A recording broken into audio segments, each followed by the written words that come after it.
it's an interesting difference between the two. It's definitely something you get in debate in these rooms, is they will ask you about your faith in science as if it means the same thing as their faith in God. And it's two completely different things, completely different word uses of the word faith. So, Christine Marshall, I mean, my brother is a physicist, and he's also a minister. And so we've had this conversation also. And some of what you're saying sounds a little like him. It's like the mystery of it, right? The community of it.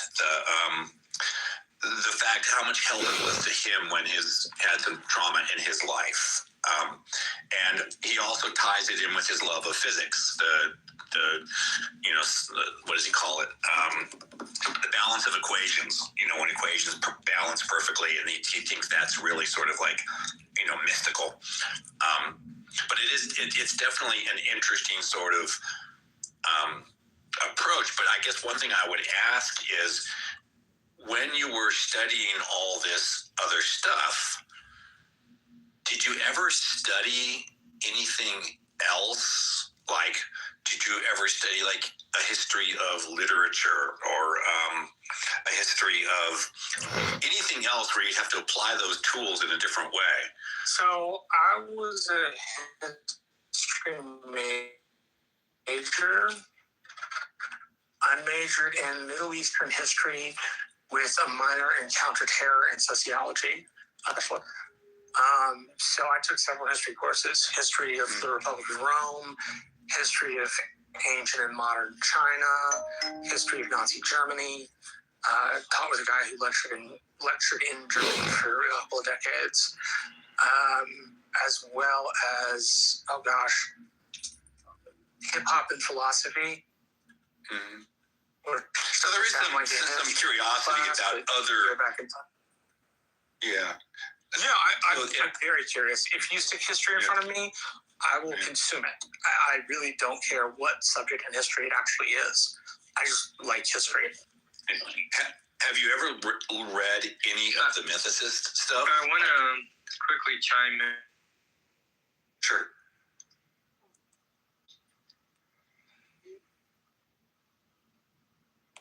You're muted, Alfonso. I don't know if you're not. Yeah, I think I might have been breaking up, but I wanted to quickly comment on this notion that when people say, well, you have faith in science, it's no different. I think foundationally, the human experience is very similar, right? It's never identical. But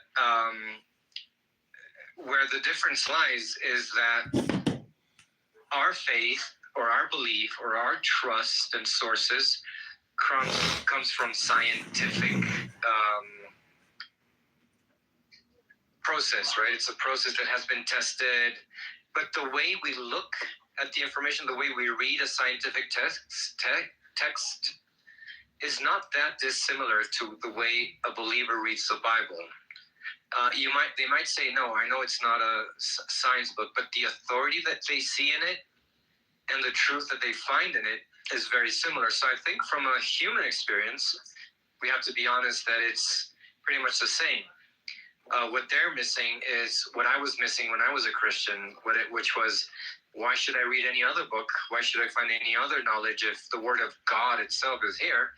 So I really didn't feel motivated to researching much outside of it. And I would assume that the majority of Christians do that as well. But the book tells you to do that too, right? I mean, that's part of my problem with it. The book says, faith is belief in things without evidence. And science says faith is belief in things with evidence. Yeah. And that's fundamentally different. Exactly. But I don't think it's neuropsychologically different. Okay. Because the experience they're having within that is, the authority that they see in it is very much akin to the way we are reading it and we are experiencing it, right? We're probably going to have less mystical experiences and moments of awe, right? We're going to be a little bit more analytical and mathematical. But at the end of the day, the way our brains work is we've been conditioned to take a certain authority for granted, like blindly almost. And then when we come across someone who believes differently, you can't deprogram the person because it's a linguistic it's linguistic neural pathways that are like ingrained there, and half of it they won't understand, half of it they won't connect, but at the end of the day the experience is the same. That's why we can't really agree or convince each other. It's like, can we account for people whose minds have been changed, though? Like, there's lots of people in this room who are saying, I used to be this, and now I'm this, you know? So in my example, Frank, like, my brother and I, excuse me, I'm getting over a cold. My brother and I are very different, right? I'm very rational. I'm more logic driven than my brother is. My brother's much more emotional than I am. You know, it's interesting because the science and the religion thing, like science wants to explore and religion wants to obey is how I started to see it once I hit college. And, you know, I think Alfonso is right, you know, when he talks about, you know, the brain. You know, I think it was New York University did the study, and they hooked these people up who considered themselves to be religious, right? Meaning like, not just I believe this, but I actually have religious experiences per se, right? So they hook these people up, they wire up their brains, and what they noticed is that this was a 2-year study they did. So people who claim to have religious experiences, the same parts of the brain lights up as people who claim to have ET or UFO experiences. And they were then able to like stimulate like these parts of the brain, and once they did the stimulation, people claim to have experiences. I think all of this shit is in the human brain. That's awesome. Yeah. I often say when I'm talking to people is that, you know, we have a very limited sensor package, right? Like, everybody on this stage has 2 eyes, you know, they have a heart, they have lungs, you know, nobody in this room can hear into the ultrasonic spectrum, you know, nobody here can see, you know, infrared light, you know, it's like our sensor package is so limited that I think that's why our stories are so similar. Like, I always use the example of, you look at a mountain, right? I live near the Alps, and I look up and see these huge mountains, and it's awe-inspiring. I'm going to push back on you, Alfonso. I think we have just as much awe. But I would say that, you know, you look up at a mountain, and your first thought is, well, that would be an achievement, right? Climbing that mountain would be an achievement. And typically, if you have to, you know, navigate in a mountainous area, it is an achievement. And that's a very human thing. And so when we start creating symbols for what our gods look like, we're going to use those same symbols. Mountains, pyramids, temples, you know, all that kind of stuff. Because of our limited sensor package. You know, it's like we're all kind of seeing within a bell curve and experiencing the same things. And just radically different outcomes. Yeah, no, I agree that we all have, you know, we have a sense of awe. I preach this as an atheist constantly, right? I'm like, how can consciousness emerge out of atoms and molecules and all this? The universe and the earth be so huge, and how can my brain entertain the beauty of you know, temperature and sexual attraction and eating food and all these things? I do think, you know, that's a huge thing, and people think, oh, because you're an atheist, you don't experience these things. Yeah. But I think one of the foundational differences is a Christian's life, and the more fanatical you are, the more it's about the awe, about the experience, the transcendence, the moment where you're connecting. So I reconnected with Hare Krishna movement here in Bolivia. I used to be a Hare Krishna monk as a child. And I reconnected, and I made a friend. I remember that about you, yeah. Yeah. And a good friend, I just made a really good friend who's one of these very hardcore Christians who's convinced it's the end of time, and Donald Trump is the chosen one to lead us into the apocalypse or something. And so And so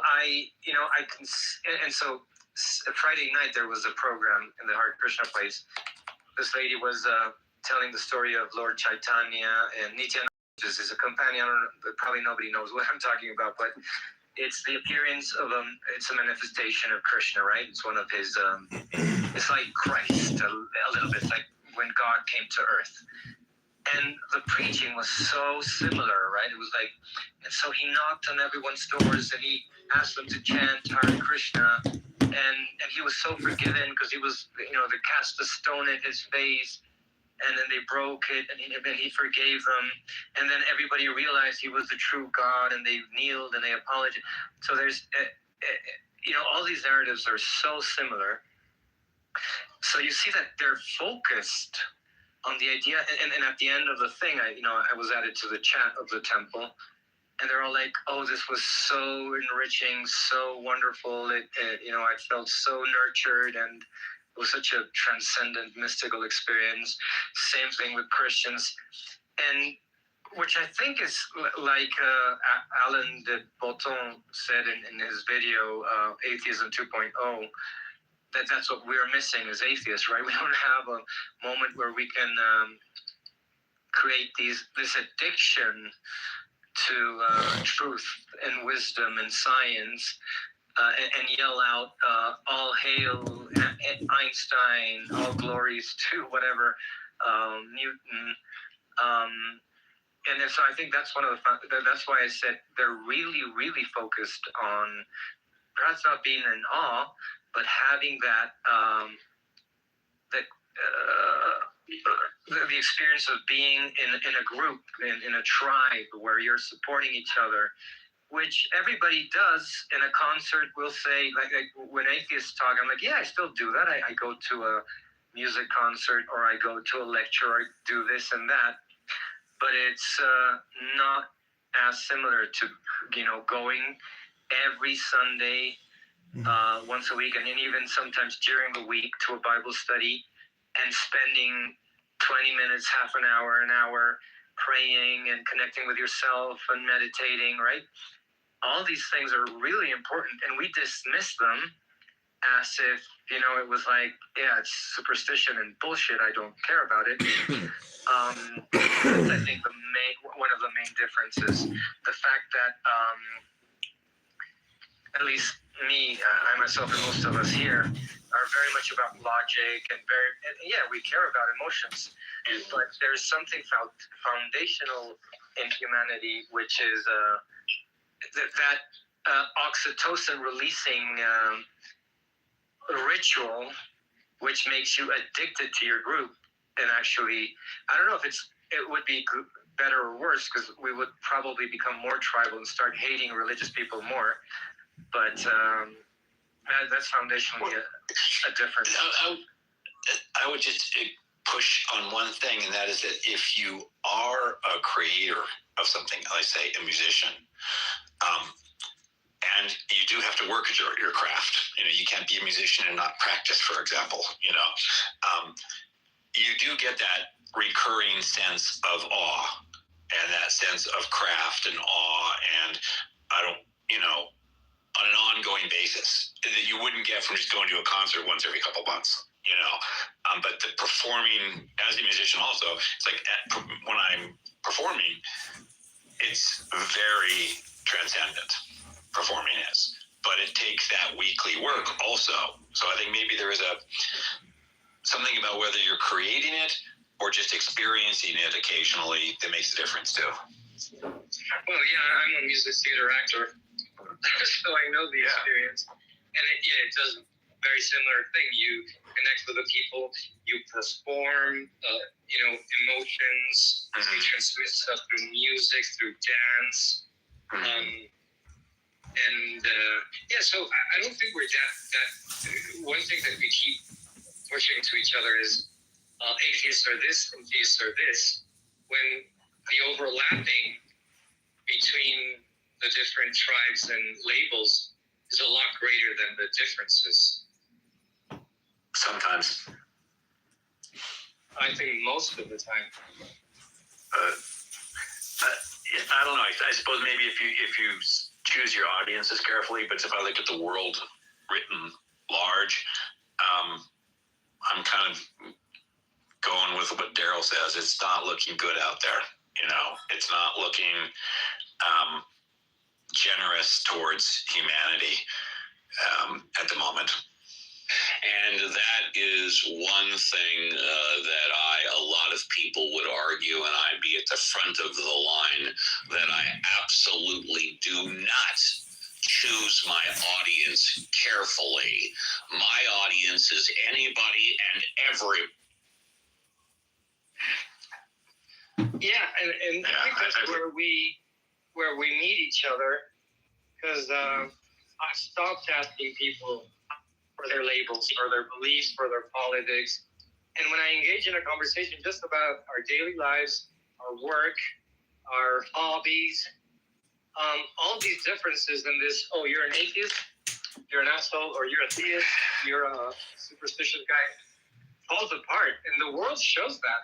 You go into work, and you might have Muslims and Christians, and they're all in there doing the work, right? Things aren't popping out, and people aren't like, oh, I'm not gonna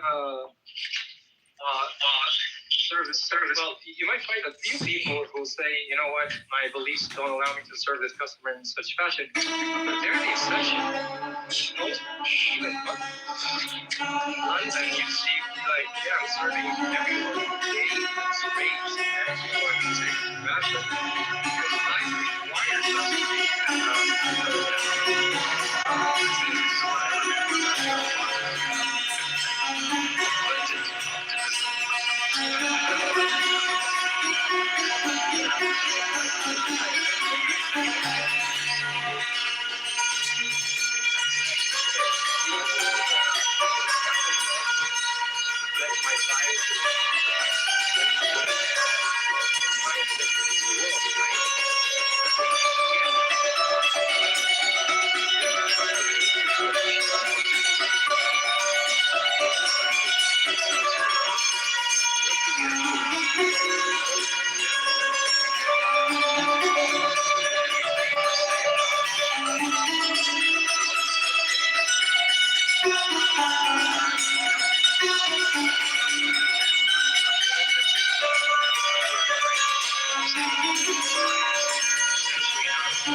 scientific data, the more it becomes normative, because we start to describe human behavior, causality, nature, and it very well tells me that first and foremost, why should I punish anyone unless,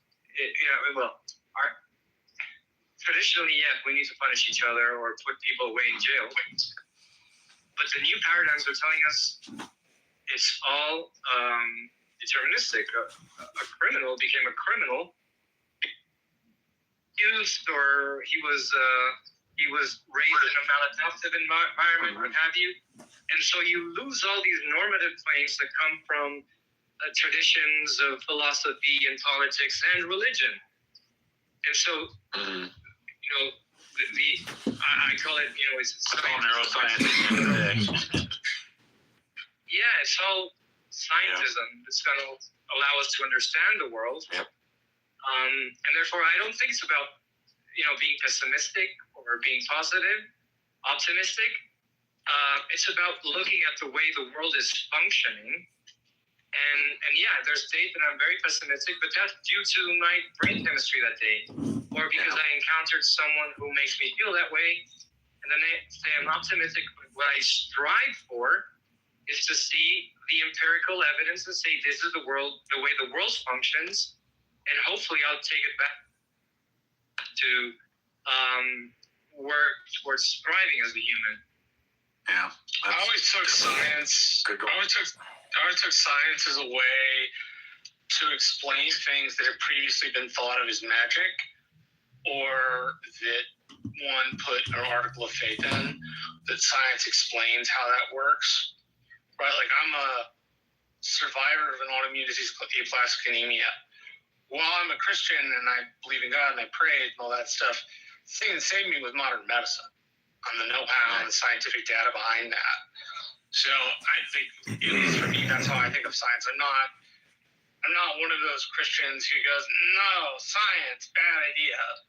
No, in fact, I think there needs to be more funding for science, not less funding. Granted, I also think there should be more funding for history programs, but I'm biased there. Yeah, one of the things I say about science and religion is, you could start making a list of religious claims that were overturned by science, and it's a very long list. And a list of things that religion is overturned about science, and there's nothing on the list. And that's an interesting fact, right? I've never heard of falsification. Some Muslims think their book does, but that's a different question. But the question then becomes, why is that? What does that tell you? What does that teach you? And it teaches you that if what you're pursuing is concordance with reality, then science is going to match up better. Science is a better way to get there. That's just the way I see it. Maybe that's an This is the approach I take, right?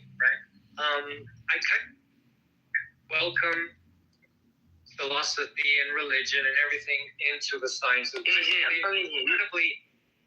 incredibly imprecise. I'm going to bring you back up, Mohammed. They're incredibly imprecise because they have tested the world. They've for example, for generations, someone started taking their neighbor's property, sleeping with their neighbor's wives, and that created conflict and murder and what have you. So they came up with a law that said, do not covet thy neighbor's possessions, right? And then they said, do not worship another god before me. Well, what does that entail? Do not, fraternize with other tribes. Don't believe in the bullshit they believe in, right? So I think the main difference is science brings us precision, right? It's no longer philosophy and religion, and they're all telling us how the world works. They're falling aside to traditions and rituals, and science is taking preponderance, whether we want it or not. It's taking absolute preponderance in our lives, and these other practices, they're trying to incorporate science to find scientific or pseudoscientific arguments. But again, the baseline experience is very similar, and that's where the big difference lies. That it is, let's say, a pseudo-scientific experience, what all humans are going through, because it works. Things work even when they're lies, right? If you're in a church, you'll be like, yeah, I prayed, so I felt the Spirit of God. It's not true that the presence of God was there. It's a collective thing that keeps them together, and according to them, it has an outcome that they come together, whatever it is, right? But why does it never stand up to let's just take what you said, prayer. We know that prayer fails empirically 100% of the time. And in any sort of true study of it, I'm not talking about an individual anecdotal thing, but any true study of prayer has demonstrated that it has, zero outcome impact. And that's interesting to me, that something that is that easily disputed and debunked still maintains so much power. I think the explanation go ahead. I don't know. It's that talking about sort of just meditating, right? We sort of have explanations for that sort of, grouping. I did Quaker meeting for years, just because I love the silence, and all that stuff. but I'm talking about actual intercessionary prayer. You know, it's the experiments they did where they prayed for. Dawkins talks about that in his book, The God Delusion. Yeah. How they prayed for this group, and then they have a control group where they don't pray for the group, and in one, so two groups are prayed for, one isn't. One of the groups that are prayed for is told they're being prayed for, and the other one isn't told. And yeah, like you said, there's no evidence of anything happening, except that the people who knew they were being prayed for apparently did worse. Yeah. The assumption is that that the idea that you're told that you're being prayed for is because you're probably in bad shape. You get scared. Or you might just, maybe keep smoking cigarettes because you're being prayed for or something, Yeah, but it's not, again, it's not logic, or at least the foundations, the axioms on which logic are predicated, that rule over whether something is believed to be true. Yeah. So the way prayer works, I think empirically, is people get this sort of certainty. Un poquito más. Is it going to be popcorn, Alfonso? Oh, yeah. I'll give you the mic in a second. So I think what actually happens that works, like, people want to hear, people, you're self-conscious, and you're saying things that you subconsciously want others to hear, or what you're aspiring to. So it has a social function, right? Now, when you're praying on your own, it's a similar process, but you're speaking to the several people inside your mind, right? Because you think that there is a God listening. So prayer does have an effect, just not the supernatural one of, like you said, provoking, owning a car, or finding a parking spot, or helping the surgeon find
which I think we all acknowledge that individual human intelligence is not the superseding or greatest power of the universe. There are levels, even if we go to Bertrand Russell's theory of logical types, there are intelligences and layers of community, political organization, and even at country level, there are events that can only be regarded as miraculous. We've just been through a few years of war with the Jewish nation. The Jewish nation, waging overwhelming odds, taking down countries 75 times the size of the place of Iran. In the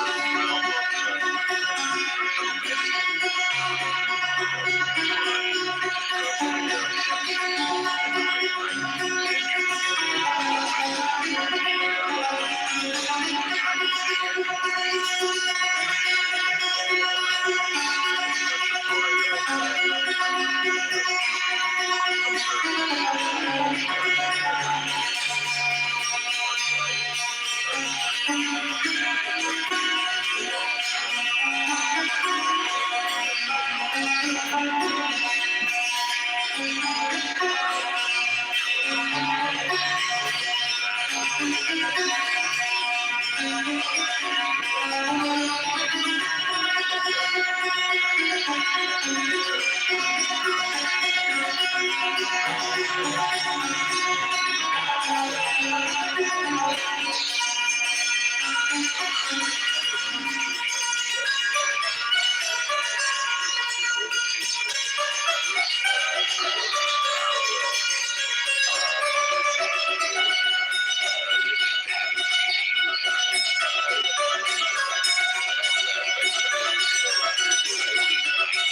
Of the natural world, a God that can be derived through sort of algebraic theorems, as Spinoza's ethics are. I recommend them to everybody. Incredibly brilliant, incredibly persuasive.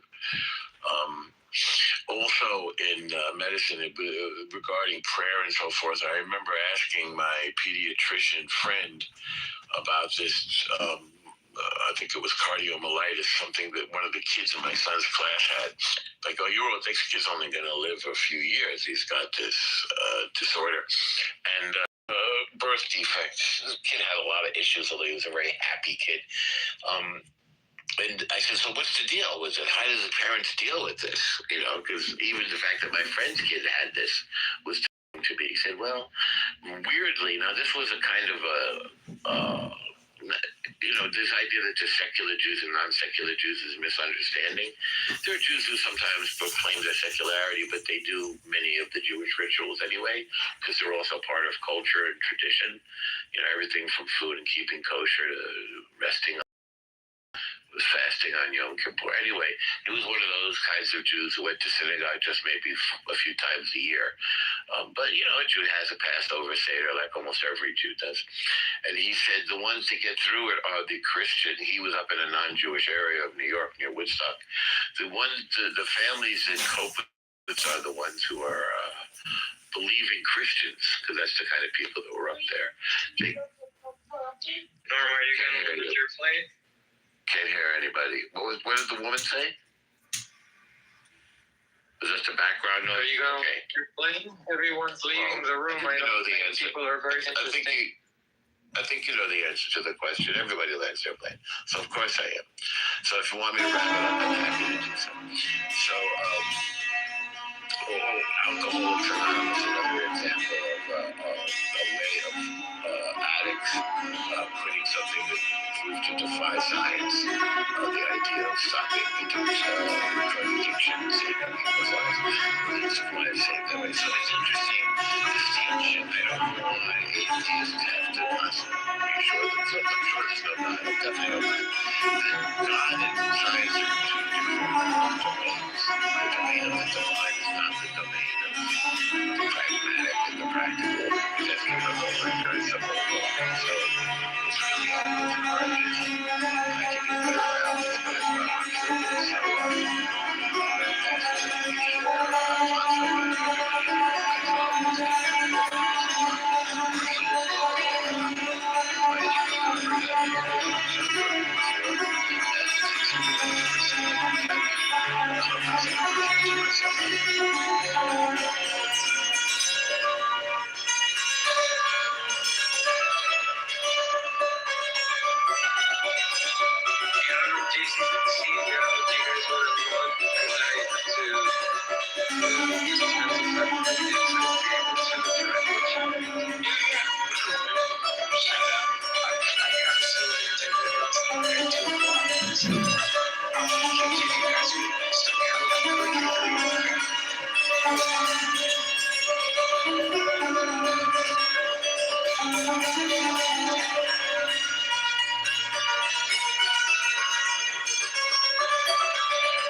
specific or something to be good prediction or good prophecy.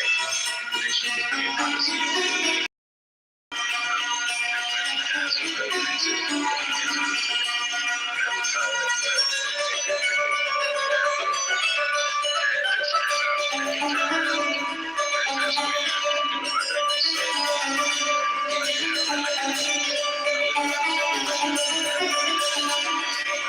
It's like you're speaking into a kazoo.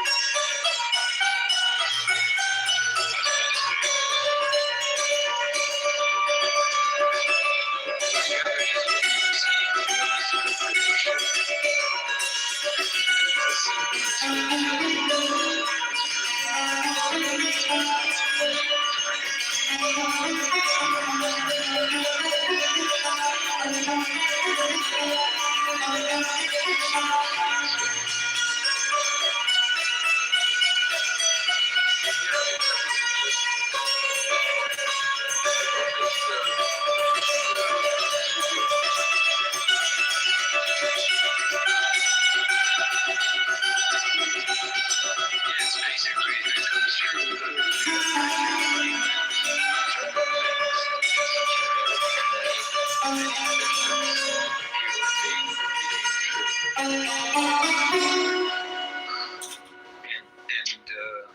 Like, you know, this friend of mine, this Christian friend of mine who I'm hanging out with these days, we're colleagues, we're trying to do some business together. He's like, all the signs are there, everything is, you know, so whatever happens in your life, you interpret to be the fulfilling of a prediction or something. Well, I think that, let's see, I think about predictions, like any one of us here could come up with like prediction about pretty much just anything. You know, like I could say, you know, like I predict that in 12 days somebody will eat a sandwich, you know, in California or whatever. You know, like we could do that. Anybody can make those kinds of predictions, but people don't really care about those kinds of predictions. They're not really teaching us anything. They're not telling us like what's right or what's wrong. They're not giving us any new information.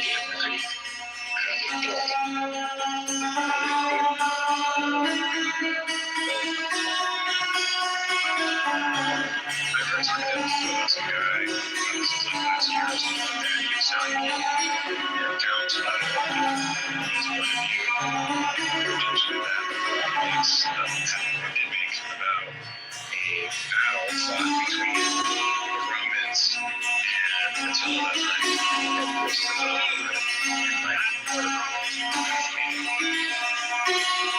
did happen is it happened.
Islam is true. This was his sort of reasoning here. And so like I realized like, And when did that scholar write? I'm just curious. Sorry for the interruption. well, he didn't actually give me, the source he gave me was the Quran. So I don't know exactly when the particular passages were written. Actually, I don't remember like what the passages were in the Quran, but he repeated it several times to me, so I remembered it about the battle and stuff like that. I thought, well, I didn't really fully understand like why I didn't feel compelled like at all by this. Like first of all, I went to go look up the battle, and it turns out like the commander of the Roman forces was one of the greatest generals that Rome had ever had in the history of Rome. So I'm like, wow, that doesn't make this very surprising. The greatest general won a battle. Greatest Roman general won a Roman battle. Who was the Doesn't general? seem very surprising. Like Aetius. I don't remember. I don't know how to pronounce the name. It's like Aetius. It starts with an A and ends with like US. It might be Aetius or something. You can look this one up. I'm sure I'm probably misremembered. Oh yeah, no, I'll look it up when I get home. I'm driving, so I got some questions. By the way, I know it's totally off topic, but news hot off the press. Sydney Sweeney has turned down $5 million to post to Playboy. Sorry to interrupt, please. Breaking news. The reason why this.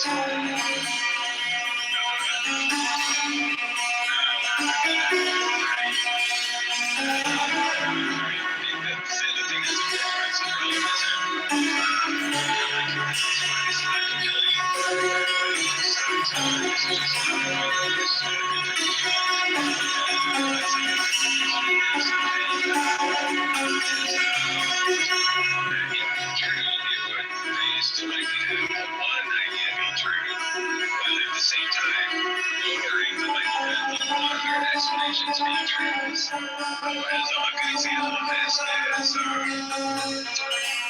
Sir Arthur Eddington did an experiment between 1915 and 1919.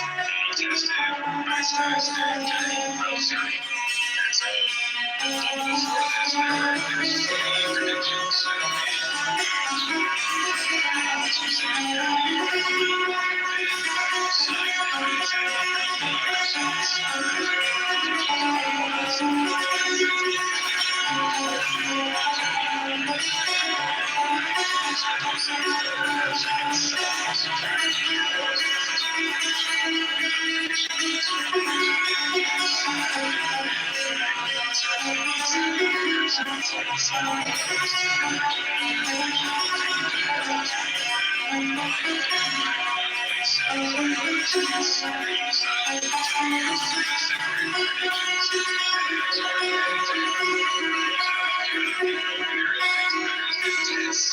These predictions to the test. And it turns out that the observations that he made showed that light bent by 1.75 arc seconds around the sun, which that's pretty damn good evidence for general relativity and against Newtonian mechanics and against Einstein's earlier prediction of 0.74.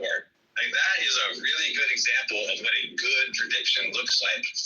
As from my point of view, like what makes that kind of prediction so powerful is that it's incredibly risky. You know, like just the prior probability of that prediction of 1.75 arc seconds of that being true, the probability of that being true is very low. You know, so it's a very risky prediction to make. It can easily be wrong by any number of ways. And so if I contrast something like that with a Roman general won a battle in 450, you know, that seems to be like a 50-50 kind of thing. You know, the Romans could have won or they could have lost. You know, that doesn't really seem very compelling to me. I don't know. Do you guys understand where I'm going with it? Sort of. I just like that you're talking about history. I enjoy when you talk history. It's usually fun. Marshall, you said something earlier, and a lot of people say this too. This is a very common thing that people say. Like, you know, if you ask them about the Bible, beliefs that you hold that are reasons that for holding that Bible is true on some level. And a lot of times I come back with, well, it has a lot of historical facts in it. You know, like there are names, there are places like Pontius Pilate, Caesar, Israelites, etc. All these are real people, real places, real times in history. But you know, it depends on like a historian from the future, like the year 4000, and they take up like something that they did today somewhere.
Spiritual foundations, because under those premises, it makes huge sense. Like,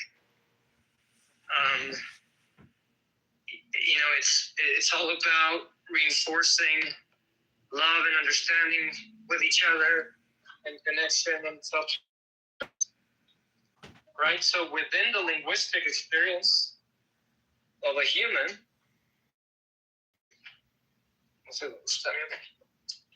within a human experience, it's very logical, I think. But when you bring in science, it starts to lose. Typically speaking, I think. Sorry, again, the Bluetooth thing. Scientifically speaking, it starts to lose ground. But because of the axioms and the foundations of what have become our understanding of what it means to be spiritual, what it means to connect with others, to strive for something better, and given the assumption that we're a soul and not a body, right? And that's, I think, what something atheists, I don't know.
This isn't my only election strategy. Obviously, playing music all day long is not a great political communication, but it is great relaxation. And I believe voters make their best decisions when they're deeply relaxed.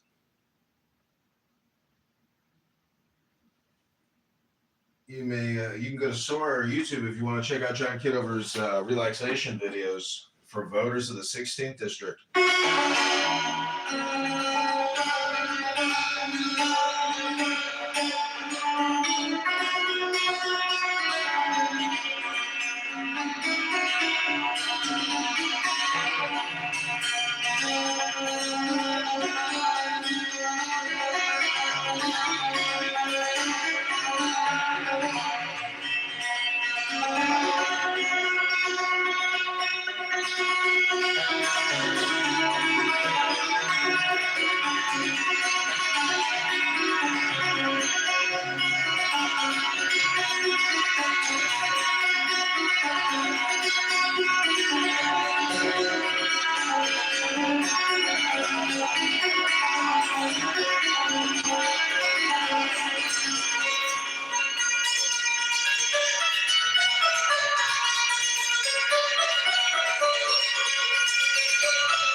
So I'm creating clips of these little 2-minute pieces, 1-minute pieces using the Santor.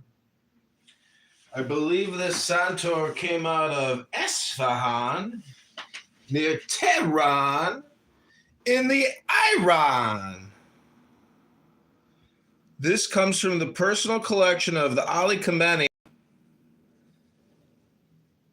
I hope you enjoy these mystical little pieces played by your favorite performer and candidate Congressman, John Kitover.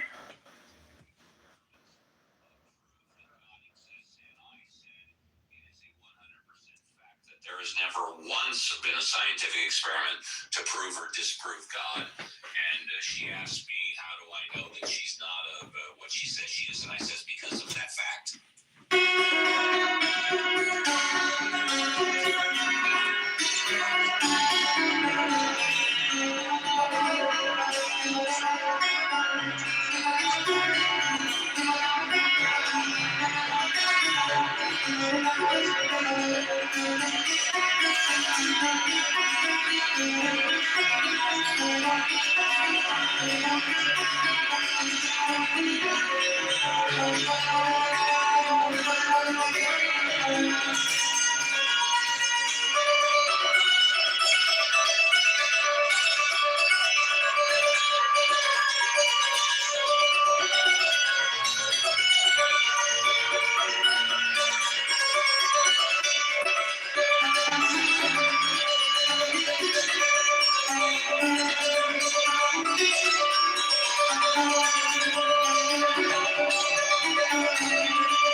Saying that they don't care about the question whether it's true or not. They don't care, the Christians, in majority. There are a few, I think, like the fundamentalist Christians that actually do believe that God is literally real, but I think for the majority of them, that's not the power that religion has. I think that it being not real is part of why it's powerful, because you're saying, even if you're wrong, I'm on your side. There are political groups like this where they'll say, I'm going to support you. Doesn't matter if you're wrong. Doesn't matter, if the guy, hates a certain race of people. I don't care. I'm supporting you because I'm on your side, right? Doesn't matter if it makes sense or not. And I think this is why there's never going to be a breakthrough to that side, because they're not following the same goal as you. You're here looking for what's true. They don't care. For them, it's what's the benefit. It's not who's right. It's not what's right. It's who's right? If, for example, that other group, to actually challenge what they believe will require going against certain groups of people, will require burning their affiliations, and it seems kind of I don't know. I just don't see a breakthrough. Like I think that there can still be really good discussions. Like, for example, a question I heard that I really like and I'd like to hear tackled is that even if God is not real, when it comes to human history, humans have evolved, co-evolved with religions. Like, religions have been, not all the time, obviously, but for a long time, we've had religions in our societies that keep order. I don't know if you've heard this one before, and I'd like to hear what you think or anyone else thinks that religion is a part of humanity in the sense of it helps people make decisions, even if the decisions aren't themselves very logical. Like, for example, the marriage one is a great example. They'll say a man or a woman doesn't have to understand why it's important to be monogamous. They only need to fear the consequences of some bogus God punishing them if they're not. So, what do you think about a lot of beneficial things that humans do? Do you think that humans are capable of doing things if they don't have a religion to punish them for doing it? Or you think that the modern person in aggregate, they don't need that? They can absolutely make those decisions. They don't need the hocus pocus anymore. What's your position on that one? Well, my answer is you literally asked 5 different questions in the past 30 seconds. So my position is, if you would be so kind, why don't you ask the questions again one by one? I'd be more than happy to give you my position. Oh, you can pick your favorite one, but I'll pick one if you want me to. I want you to. Answer one of them. Sure. Well, you know what, Elliot, go ahead, please, by all means. Please, Elliot. I like the last question. Do we need to have consequences for our actions from like, the way I interpreted your question was, we need consequences from or actions from like a divine authority. That's sort of the way I interpreted your question. And it turns out like clearly the answer is no, because that was probably one of the primary things you get from what came out of the Enlightenment thinkers is that reason trumps divine authority. That we can reason to how we should govern ourselves. We can reason to what we should do, what's right and what's wrong, what's moral, what's immoral. That we can reason to these things, and that human reason is more important or better suited perhaps than divine authority. Battery is at 100%. Something like that. So I don't know if that answers that. I agree with you. I think it's possible. But what do you think about people in aggregate? You think everyone? These are the meta Wayfarer 2s we're now recording. Falls in terms of population. Oh, it's called a Santor. Now we are free. Is that a question for me? Yes, this is Hans Zimmer. This is the new Hans Zimmer performing for you new Hans Zimmer music. I hope you enjoy the show. Like the live stream, share the live stream to your X account, to your Meta story. We are recording new Hans Zimmer, the new song, the world's famous. Now we are free. You're free. No, you're free. So, right, wrong. You could give them the tools for how to do that, and you give them the evidence, they can figure it out by themselves. I can't actually. It's difficult. That this will always happen. That doesn't always happen. This is naturally grown Illinois cannabis. Now, smoking is not healthy for you. It's very damaging to the body.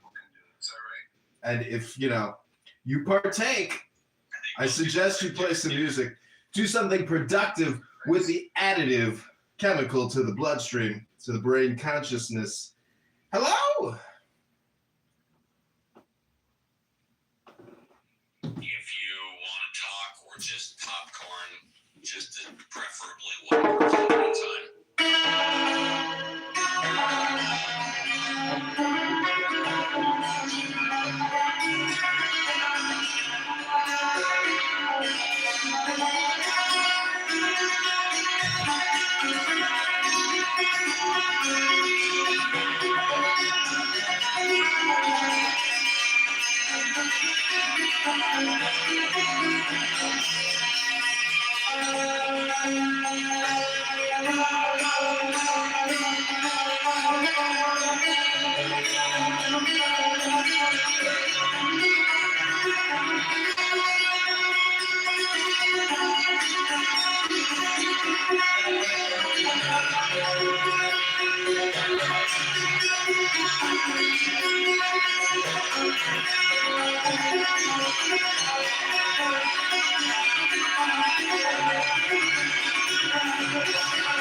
Never had one lesson.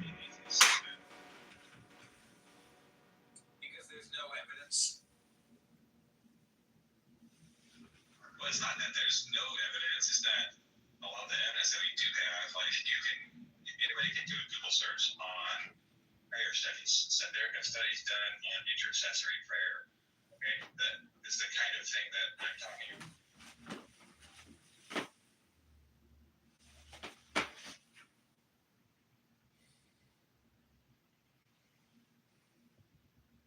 I have never heard the term intercessory prayer, and I can't look it up right now, but I don't know what that. To intercede. I thought all prayer was to intercede. No.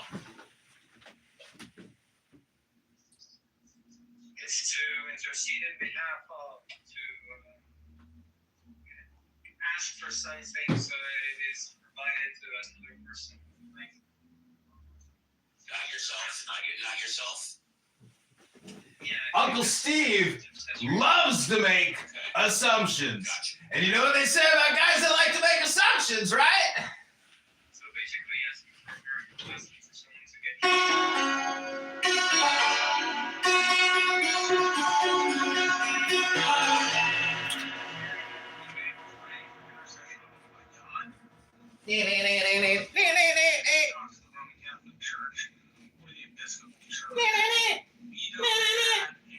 intercessionary beliefs of saints.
Scores in the high school, but praying for somebody else's cancer to be healed, prayer has no effect on that.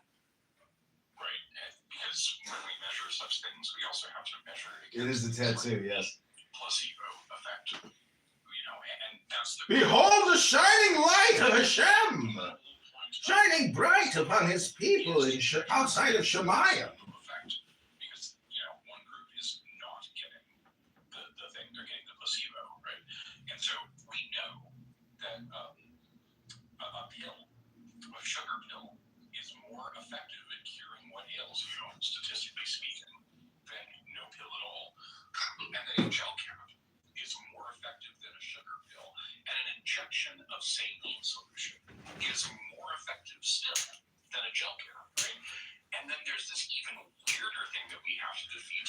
There's the nocebo effect, in which people who are given what has otherwise been demonstrated to be legitimate medicine are told that it doesn't work. And as a result of having told them that, its efficacy goes down, right? So there's something going on with regards to mental health and physical health.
He's enunciating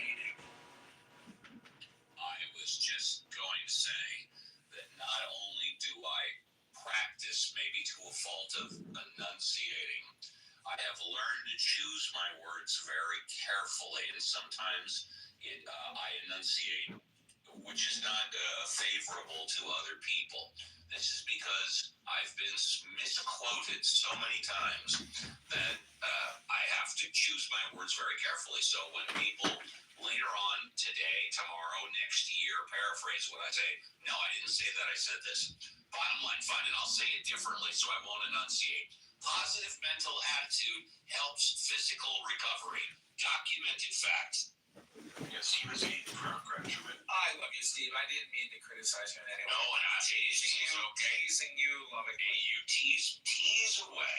Sorry, Tina. A proud graduate of the Howard Cosell School of Speaking, right? Ladies and gentlemen, boys and girls. Look at that little monkey go. Hang down.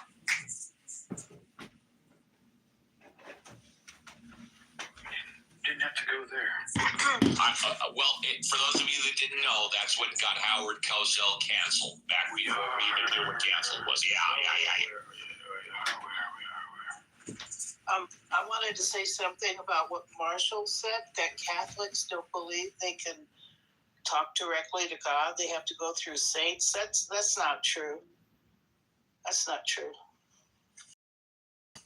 Our Father is a prayer directly to God. That wasn't the claim. Yeah, I thought he said he was a Protestant.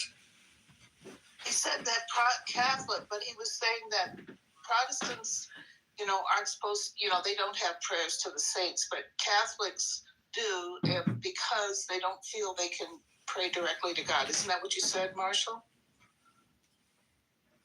I thought his statement was whether one group thought they could talk directly Okay, to this is God John or not. Kitover running for the 16th District of Illinois. Write-in candidate, this is the Santor, dedicating this song to all the voters, residents, constituents, and fellow citizens of the 16th District of Illinois.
physical outcomes, yes.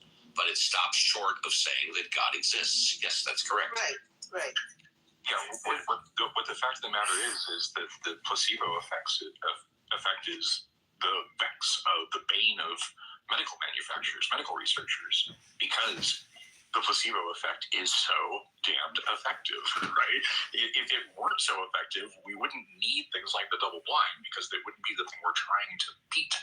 But we're trying to get over that statistical average of just telling you things are going to get better. Actually, you know, when I've had a couple of surgeries in the past, no secret, these things from my health at this time, regardless if I'm going to surgery,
something measurable, something quantifiable. I won't imagine a creator of the universe that can be quantifiable and measurable. At least it has to be something outside time-space, and we can even say outside time-space. That's how limited we are. So, yeah, for my religious friends, my family, I think it's not really interesting to try to prove your creator or the creator you believe in. That's my 2 cents on this subject. Yeah, I said that earlier, that it's not important to them if it's real or not. It's about pledging allegiance to the group and what they believe, and there's other benefits, and they don't really care about if it's real or not.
Psyche of the human beings, and that may be a greater proof that all the religions were maybe invented by humans to have that psychological well-being in the darkness of the forests, or the dangers of of nature, of the human condition. The entire prayer fiasco, at least for the Judeo-Christian, well, not just the Christian Catholic religions, don't really make sense internally, since I remember learning that the God has a divine plan. So if he's got a plan, then what's the point of praying if you think if your prayer is going to change the plan? Like, at that point, you may as well just go with what the plan is instead of keep trying to ruin things in your favor. I have said that many times before also. Good job.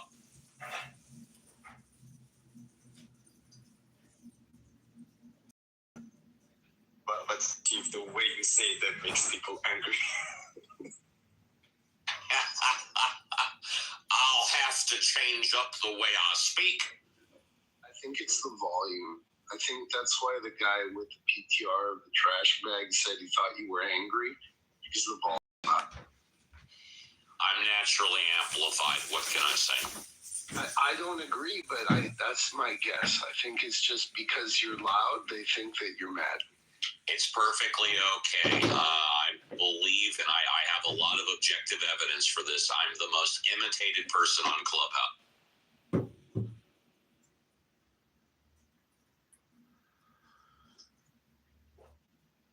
On Clubhouse, I'm the most imitated person on Clubhouse. Yeah, Donald Trump's not on Clubhouse. His statement still holds.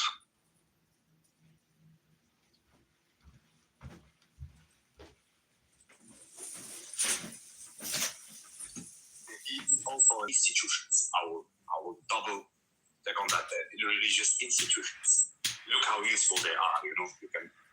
You can have votes, you can have support, you can have anything you want as a politician if people believe you are representative of some sort. Even the king can make jokes. They say they can tell that's the king of France.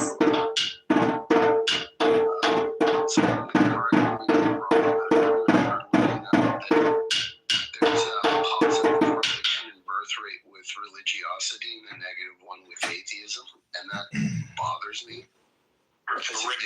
Repeat that.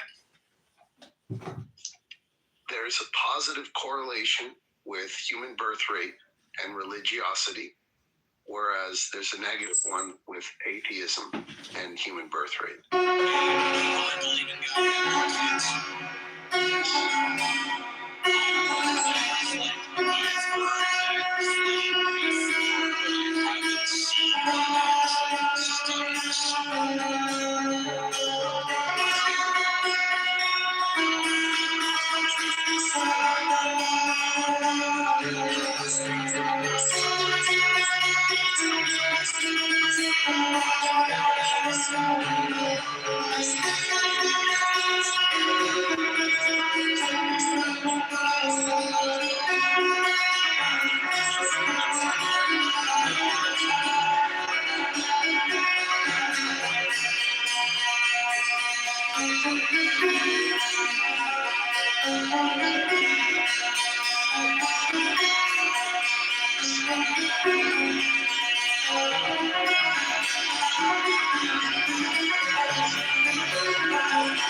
They have the right to strive for financial freedom. I'll say it like that. But again, that's a fact.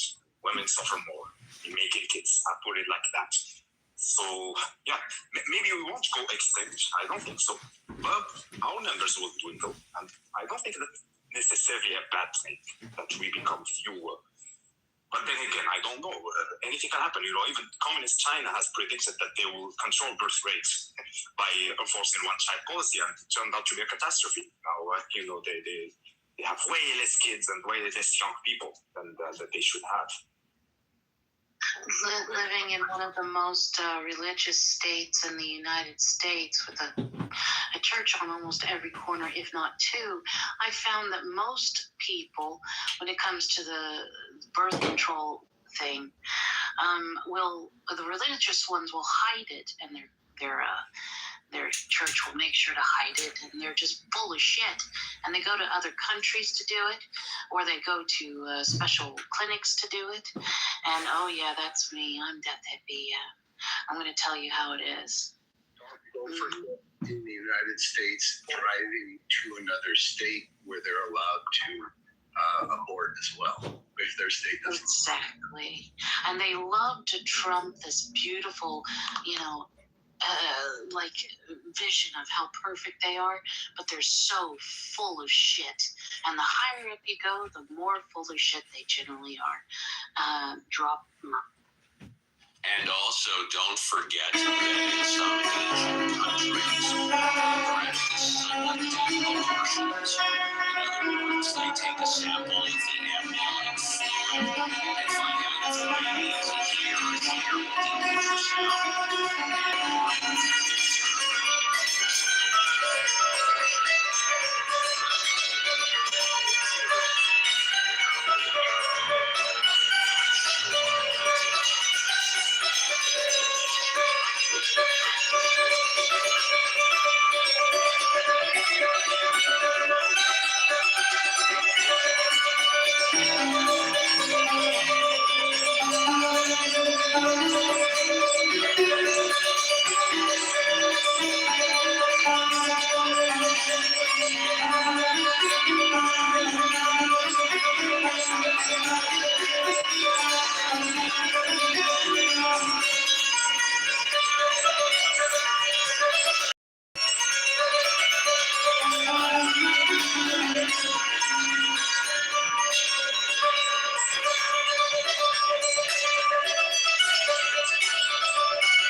Coastal practices or Yemen, but they still do this kind of old school sell off the daughter for a dowry.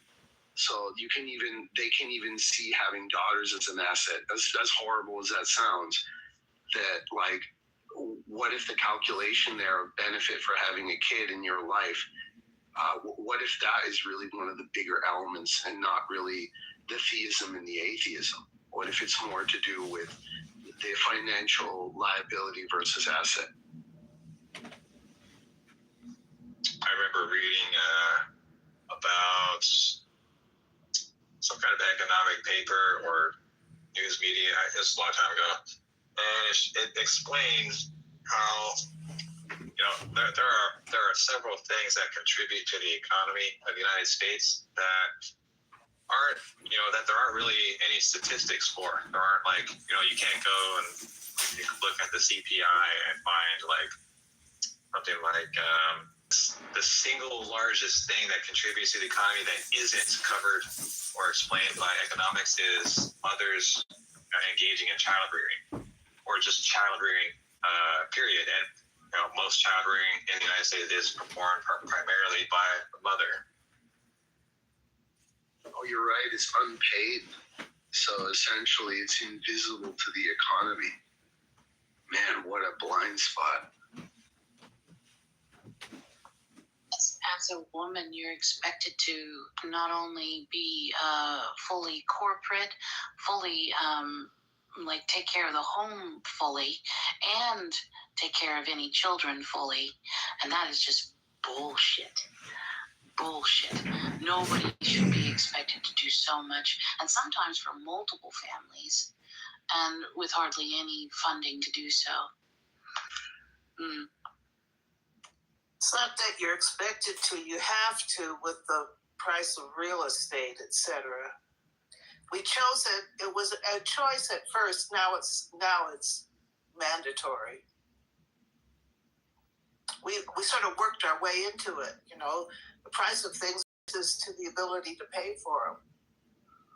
Actually, no, it doesn't rise to the ability to pay for it. It's the greedy assholes at the very, very top who set the price and corner the market, who affect the whole thing. Yeah, and if the market is cornered, yeah.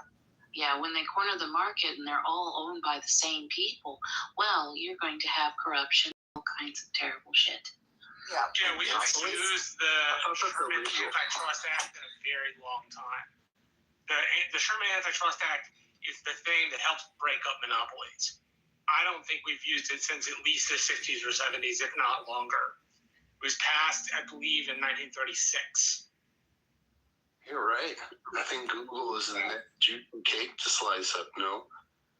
Even if you break up the monopolies, what they do is just give them away to family members to make it look like it's broken up, but really it's all the same thing. It's just diced up into smaller bits. And you highlighted a shortcoming in the Sherman Antitrust Act, and it should be amended to account for that. At least I think so. I think the law should be rigorously... Say again? Sorry?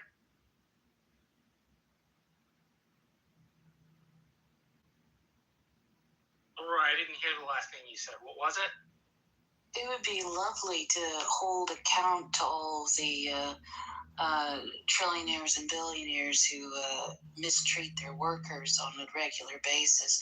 But we all know that that is rarely done because they have so many lawyers and loopholes that they can do no matter what law has changed, and they're all in cahoots. So good luck. Sounds like you think it's pretty hopeless. If you know anything about economy and how people act when they have power, and you've sat in those circles, you sure will have very little. See, I'm on the exact opposite end. I do local politics, campaigns mostly, and that has shown me the power of change. What enough people who are concerned can do to make their area better. I grant you, changing law on the federal level takes a lot of time and a lot of money, and it's not one of those things that happens overnight. I'm more glass half full than glass half empty. Have you ever been homeless and expected to figure out how to navigate in a system that does not reward you for merit, but class? No, ma'am. I have never been in a place where... Well, I would suggest that you do that because then you might understand the people you're trying to help. I don't know about being homeless, but definitely go investigate and interview them.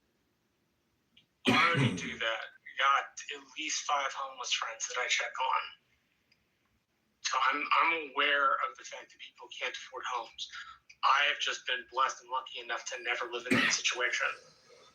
And I'm glad that you're the one representing all of us, including those who are downtrodden, because certainly somebody who doesn't have any kind of inkling of what it's like to navigate that certainly is the person to be in charge of it all, huh? Yeah, I wasn't suggesting I was in charge. I was just saying we had 2 different ways of looking at the issue. You seem to look at the issue as a glass half empty. I look at the issue as a glass half full. I mean, that's not... You're not really saying anything other than I'm being negative and you're being positive. That's not like saying, hey, I might... no, I don't...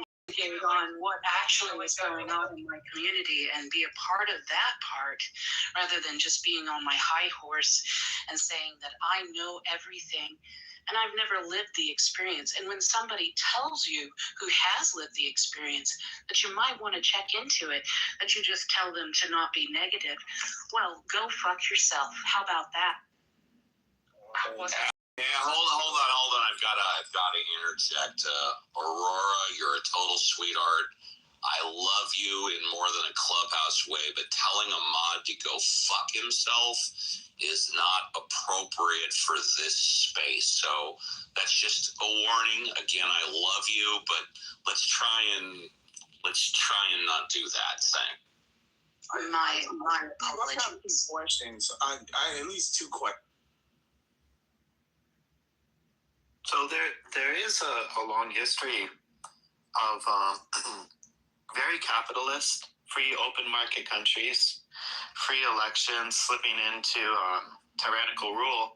The primary functions of this were the where money flows upwards and centralizes. So breaking up monopolies is more of like, not so much stick it to the rich man merely because they're rich, but it's more like, hey, I like my country, I want it to stay around for a while, sort of thing, Yeah, that was my point, right? Like I don't know, my head frame is like, what's the problem? How can we solve it? What can we do to make things better? Right? I think big change takes a long time and a lot of money. But that's not a modern thing. The founders designed our system to be that slow. That's right. It's slower than it should be, but it's meant to be a slow system so everybody can deliberate. Right? As a professor of mine said, you want a fast government, get a dictator. Yeah.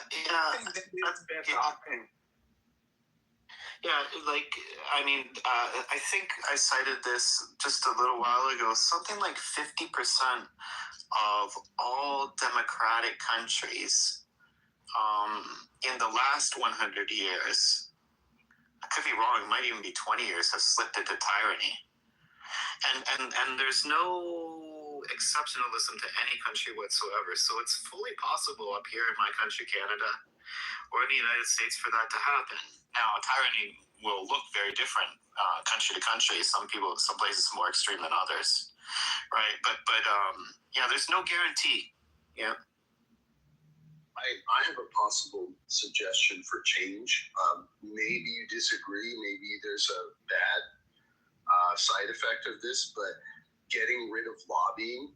Ever since I heard that companies and corporations can do lobbying, I found a kind of circular, almost recursive loophole where the power of decisions can just keep cycling between a few small groups, and they can just run away with what's beneficial to them, not really giving a rat's behind about what happens to everybody else. And I understand why Aurora was really mad, because there are a lot of people that get left out of the loop, like George Carlin said, it's a big club and you're just not in it. Yeah, I'm going to suspect, I think you meant what you really said. Because what you said when you want to get rid of lobbying means that you don't want anybody talking to any government officials, just basically cut off all communication for your opinions, thoughts on an issue. What I suspect you meant is that you have deep concerns, as do I, about how much money is included in lobbying and whether or not that money should be capped out by individuals. It should have more legislation regarding corporate financial lobbying, and we need to get more we need to get the financial and more regulated. I really don't think you meant that all lobbying should just stop altogether. There's also right, another piece. There's a loophole I see already. And the loophole is, if you want to make it a cap per person, what stops them from just hiring a bunch of people on their behalf secretly? And then you're talking about the financial aspects, and also, and Marshall, just let me set it up, and I'd love to hear your I'd love to, because Marshall knows more about this than me. And what it really comes down to is lobbying by PACs, political action committees. Also, arguably, money's coming from out of the country that are directed towards PACs in the country, and then the financial aspect. But Marshall, since we're on this topic, Marshall, why don't you spend a couple of minutes talking about it? I think we all, including myself, could learn. So there's already in individual caps, there's already a cap on whether you can donate if you're a foreign country. I believe there's a piece of code, it's not in front of me, that says that elections are not allowed to accept out of country money. Now the PACs, which were created after the expiring of McCain-Feingold, the repeal of McCain-Feingold, I should say, in the mid to out of country money. I think getting rid of PACs is a really good idea, or requiring the PACs to list their donors. One of the things I think is very pernicious about PACs, the campaign and the PAC are supposed to have no discussion campaign. You take the person in your campaign, you then send them to the other campaign to work on that, and they report back. Or work on the super PAC, and they report back where they make decisions that are in the campaign's favor. Right? So that's an area where lobbying has gone awry. The other thing is lobbying is protected by the First Amendment. It is a redress of grievances before government. Right? In order to change lobbying in its current state, you would need to amend the First Amendment in order to do that. In order to deal with the financial piece of this, we simply need stricter financial laws on who can donate and where. And again, I think super PACs are a great example of campaign finance going awry. Thank you, Marshall. Right? Thank you, Marshall.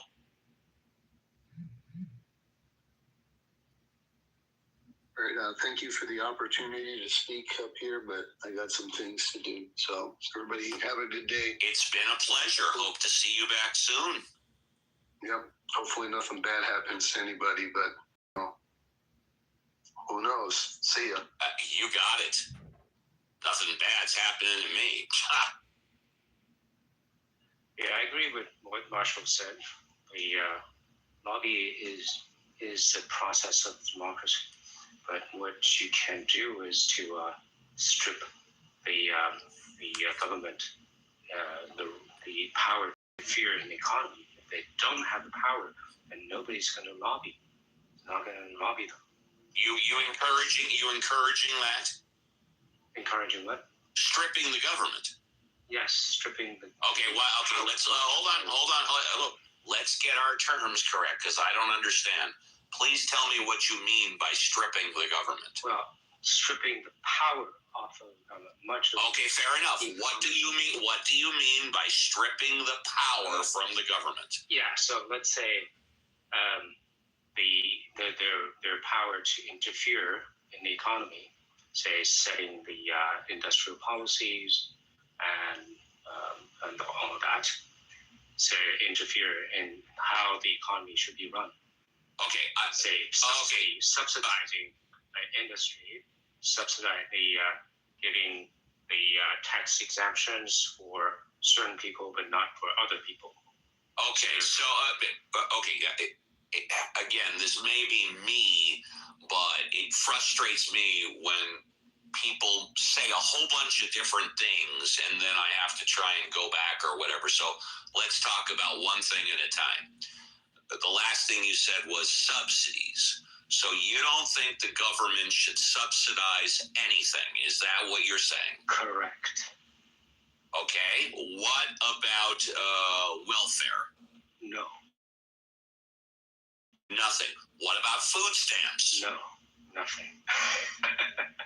Nothing. Okay. You're in favor of the government subsidizing nothing. All right. Nobody. I completely understand. I also completely disagree with you. Big checks and balances and accountability for the subsidies and monies that are spent, but I'm absolutely in favor of reasonable subsidies. Okay, what else do you mean by stripping the government's power? Yeah, so much of the regulation in the industry. Regulation. Yes. Are you saying that the government should not regulate anything?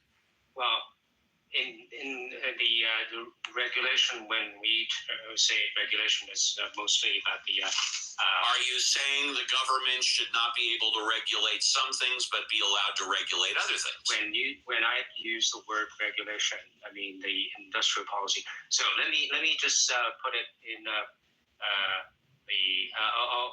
tell you the details, right? So okay, so it's okay. You just want me to let you speak for a few minutes and then whatever. You don't want to deal with it one point at a time, right? Right. Yeah. Knock yourself. No, have a good time. Cool. Thanks. So basically, what government should do just only two things. One is the protection of private property rights, and then two, uphold of sanctity of contract. And in the event that there are corner cases, edge cases, corner cases, that the private property rights cannot be clearly demarcated, then government steps in to manage that. That will be the only corner cases. So in the realm of protecting private property rights, we need the military to protect the whole country, and then therefore protecting the private property rights of Americans, and then against foreign enemies. And then domestically, internally, we need justice department, just judicial system to protect individuals against robberies and violence and all that. So we need judicial system, police, and all that. And then, of course, the judicial system upholds the sanctity of the contract that people have with each other. And that's all. Hanson, you communist. No, I'm the diametric opposite of communist. You are a communist. You're Okay, hold on. Hello, Hanson. You stated your point very clearly. Matthew, rather than calling him a communist, why don't you address one of the issues that he raised and argue against that? I think that would be more beneficial. All right. So, with this one thing, like zero regulations, right? I don't know if I heard you right, but you did. Yeah, the answer is you didn't hear him right because he just talked about what he felt should be regulated. Okay. I assume, Hanson, that you'd want other things regulated as well, because in your country, I'm going to make like a health food brand and make trillions of dollars. Nobody's going to regulate me. I'm going to start compounding protein powder out of my backyard with dirty hands. What? Can you speak clearly? What are you saying? I think he was speaking clearly. For example, although he didn't say that, if I may, I'll help you out. He didn't say it, but the FDA, the Food and Drug Administration, regulating food, regulating drugs, that was not included in the list that you talked about regulating. So basically, you're against us, the government regulating food and drugs, correct? Correct. Yeah, exactly. Wow. Well, awesome. Go ahead, Matthew. I was trying to help you out. Go. Yeah, I just want to see if Uncle Steve or anybody else wants to move to Hanson's country. We can sell crap and just make a whole lot of money because nobody's going to regulate us. Well, no, I think we need an FDA. No question. Yeah, I think so too. No, because that's a non sequitur. Just because you make something doesn't mean that you'll make tons of money. You can lose money. Just because you set up. What the hell does that have to do with the FDA? I want to know. Hello, Hanson. I want to know that when I go into a market and I buy a product, I don't have to worry about whether or not there's going to be poison in it. That's crazy, Steve. I want to know that when I go to a gas station and fill my gas tank up with gas, it's not going to explode as I'm driving home. Uncle Steve. Yeah. I want to know that when I go into a building, it's not going to collapse on me. Okay? Whoa. Hanson country. I also, and most importantly, I want to know that when my kids and grandchildren, and more importantly me, are walking down the sidewalk, that someone's not going to come in with an AK-47 and shoot up the whole fucking place. No gun regulations. Okay, so yeah, you're mixing up all things. I'm not mixing up anything, yes. Sir. Explain. Hanson, yeah, I will in a moment. Hanson, you communist? Yeah, go on. No name calling. We don't know. Guys, and this is why I don't want the name calling. The name calling will not be permitted. You guys will go to the fucking goo. I kid you not. No name calling. Address the issues. Forget about the name. Now let's just review, and then Hanson, I'll give you a chance to explain. I specifically asked you if you were against all regulation. You said no. I said, fine. Tell me what you're okay with regulation. You wrapped off a couple of things, and everything that I just mentioned is not what you listed that you were in favor of regulating. So now you can go ahead, move your goalposts, and you can amend what you said. Go ahead. Yeah, everything you said was wrong, including the goalposts. I never removed any goalposts. And so what you said about the putting up an AK-47 and shooting up everybody, that's already included in the protecting private property rights. You have police and judicial systems to prevent exactly that. Okay, so that your allegation was wrong. And then as for the prior allegation that poison in the food and all that, the regulation doesn't prevent that. The information prevents that. When you have food poison in the food or whatever, doesn't have to be intentional or just by happenstance. Then the information, the dissemination of information that people will need, and that would be transmitted with most efficiency in the market, and then whether you have any poison in your food, and because of the you have the incentive to disseminate, people will buy the information about the quality of food or what have you. That will be provided most efficiently in the market. But on the other hand, if you rely on government, the information transmission speed would be slowed. And also, when you have the FDA, there's two things in the market. Every product has two sides. One is you may have some they pose some negative side for the from the product, but the other side is it may solve problems that that exist in the market. Say, take the example for medicine.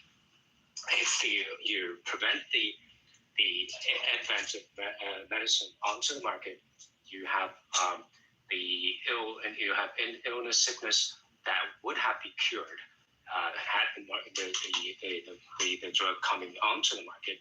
But there's also, of course, you have the negative side of the drug.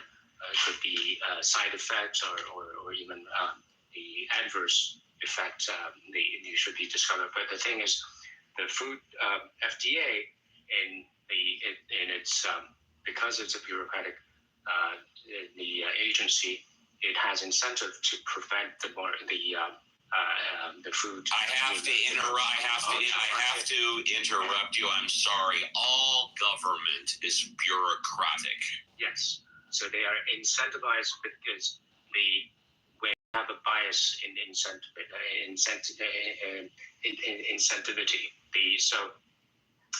When they do allow a drug coming onto the market, if it is good, they don't get the bonus or blame for it. But if there is any side effect, even if it benefits one group of people, but the other, but they'll get blamed for the side effect that harms. All right, I think we delay.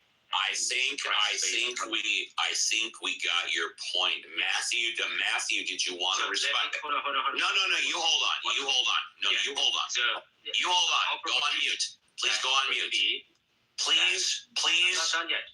Please go on mute. I've asked to follow simple directions. You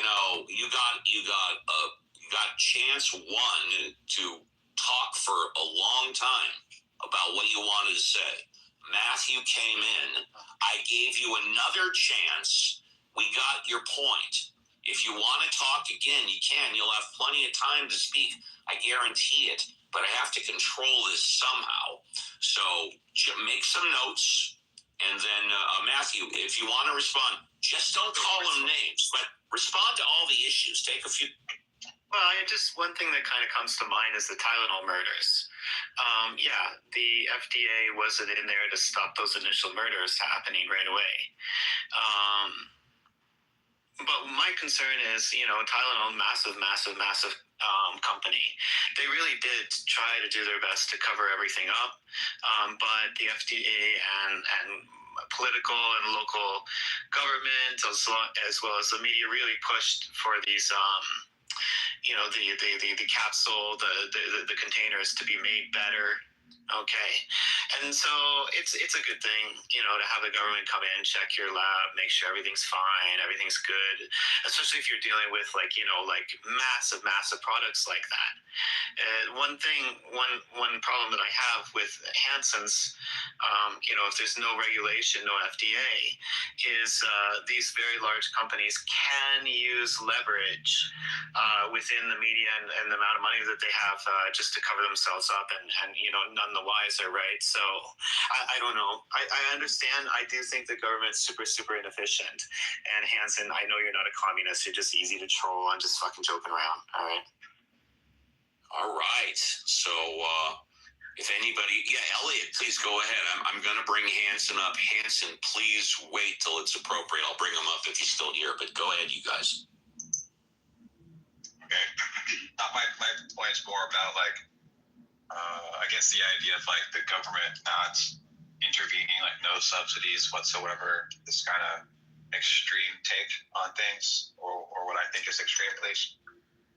But yeah, and where's Marshall? I think Marshall would really appreciate this. Like the founders, like repeatedly over and over and over, and in different ways and in different conversations with each other, said and reinforced repeatedly that a republic can't survive. It can't survive if large numbers of citizens are economically dependent or structurally excluded. It can't survive if that. Somebody 15 minutes ago said that 50% of all democratic governments in the past 50 years or whatever have folded, something like that. Yeah, that's true. Yeah, probably true. But the reason why this is important, they argue, is because dependence destroys independence, and independence is necessary for liberty. Liberty requires independence, and independence in turn requires material security, and that's why the government should intervene when citizens need help. They should offer subsidies. They should provide food stamps and stuff like this. The founders were explicit about specifically like the survival of the republic. Yeah, I don't know where you got the independence requires subsidies. Subsidies imposes the Federalist Papers, the letters between Adams and Jefferson. They're there. What did they say about subsidies? What do they say about subsidies? I mean, you're just twisting it's the most grotesque distortion of logic. Independence requires you to be independent, not be sucking on other people's teeth. I don't think it defies logic to help people when they need help on a temporary basis. I don't know why that defies logic. I know that in my wheelhouse, when people are injured, when people are disabled, that if you don't help them, that their injury and their disability can linger and last longer and get worse. And then what inevitably happens is they get used to a lifestyle of not working, where it becomes more difficult for them to be productive later. On the other hand, if you help them right at the start and let them know that we are doing our best to help you get back on your feet so you can be a productive member of society again, that they end up being productive quicker. So I don't think it defies all logic. I completely disagree with you. No, this is a defy logic because it doesn't say the independence doesn't mean the subsidy. Okay, so and relying the kind of just completely relying on other people, the helping. That doesn't include. I'm not advocating lifetime welfare. I'm talking about temporary assistance. You don't need temporary. Well, yes. Well, look. No. You can't, because when I speak, you listen. It's that simple. It's my fucking room. I'll run it the way I want. If you don't like it, leave quietly. Great, fantastic. Good, fantastic. You don't like it, leave quietly. That's what the button is there for. When I talk, you listen. It's that simple. Okay, so, you know what? I blew my cool. My point was made. I don't need to restate. Yeah, so and it doesn't exclude help. Okay, the free market capitalism is the best system to help, but it's just you need to in exchange for a help, you help others and voluntarily. That's the point. You don't force people to help. You voluntarily help other people. That's the point.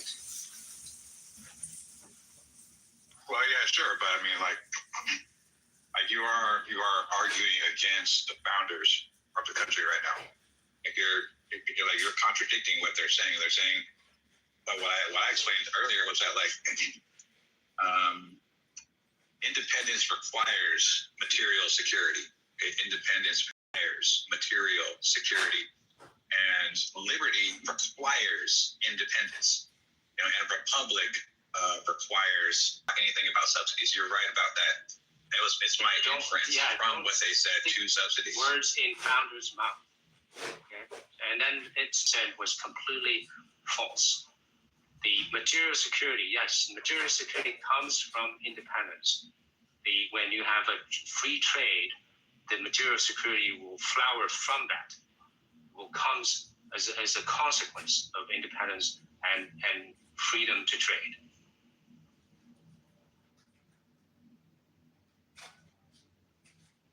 That's what founders talking about.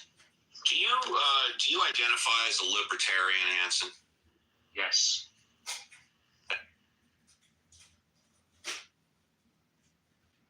I had a feeling because everything that Hanson described is, well, I'll coin it pure libertarianism.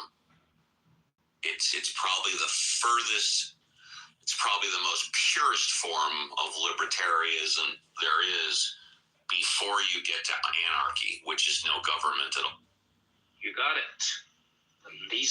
The smallest government there should be.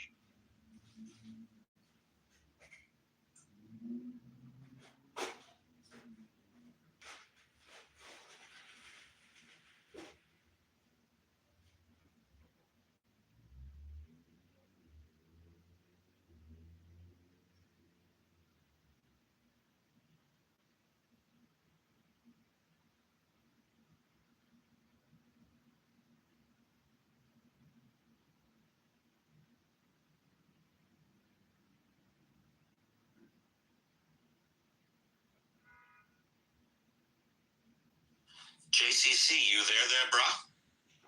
Are you there or IRL? He's IRL.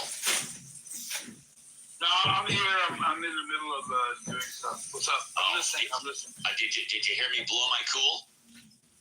Yeah, I heard that. Yeah, that was good. I've calmed down since then. It doesn't take me that long. Oh, man. If you're in the audience and want to come up, it's a popcorn-style room. Just one speaker at a time. Be respectful. Argue the issues. Don't call people names. I got enough names called at me a lot.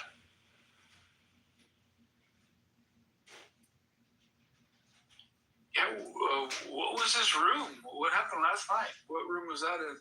I just opened up a popcorn room. It lasted for a couple of hours. This one person came in and accused me of being a liar, or accused me of worshiping the devil. Yeah, I'm a devil worshiper and a liar. Yeah. Oh well, that's okay. I thought it was kind of comical myself. Because you're an atheist? No, because they saw me in they were with me in the Church of Satan room. And, because you went there. Yeah, and I said, I haven't been in that room. And they said, I said, did I speak? No, I just saw you on stage. Guilt by association. I said, well, I didn't know it was a Church of Satan room. And I go, I don't worship the devil. She goes, well, I'm gonna go back and tell them that you're an atheist. I said, don't stop there. Go into every room and tell them that Uncle Steve is an atheist. They go, and she goes, well, why do you want me to do that? I said, because I'm a numbers whore. Right. Talk about me, baby. That's right. Talk about me all day and twice on Sundays.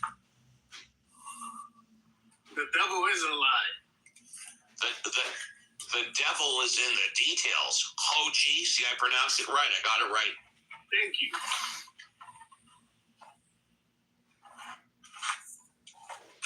What do you mean the devil is a lie, Hochi?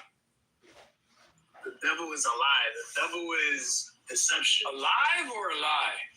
A lie. Oh, a lie. Deception. So when people lie, they're speaking the devil? Is that what you're saying? They're doing the devil's work. Doing the devil's work? Do you have to do the devil's work to lie? Are you doing the devil's work right now? No. It sounds like it. I am what I commonly refer to as making the rich richer. Does the devil need to exist for people to lie, Hochi? I don't know. That's a weird question. I'm not going to lie to you. Why is that a weird question? If you say people who lie are doing the devil's work, that sounds like you're entailing the devil exists, right? Yeah, the devil exists. So, does the devil need to exist for people to lie?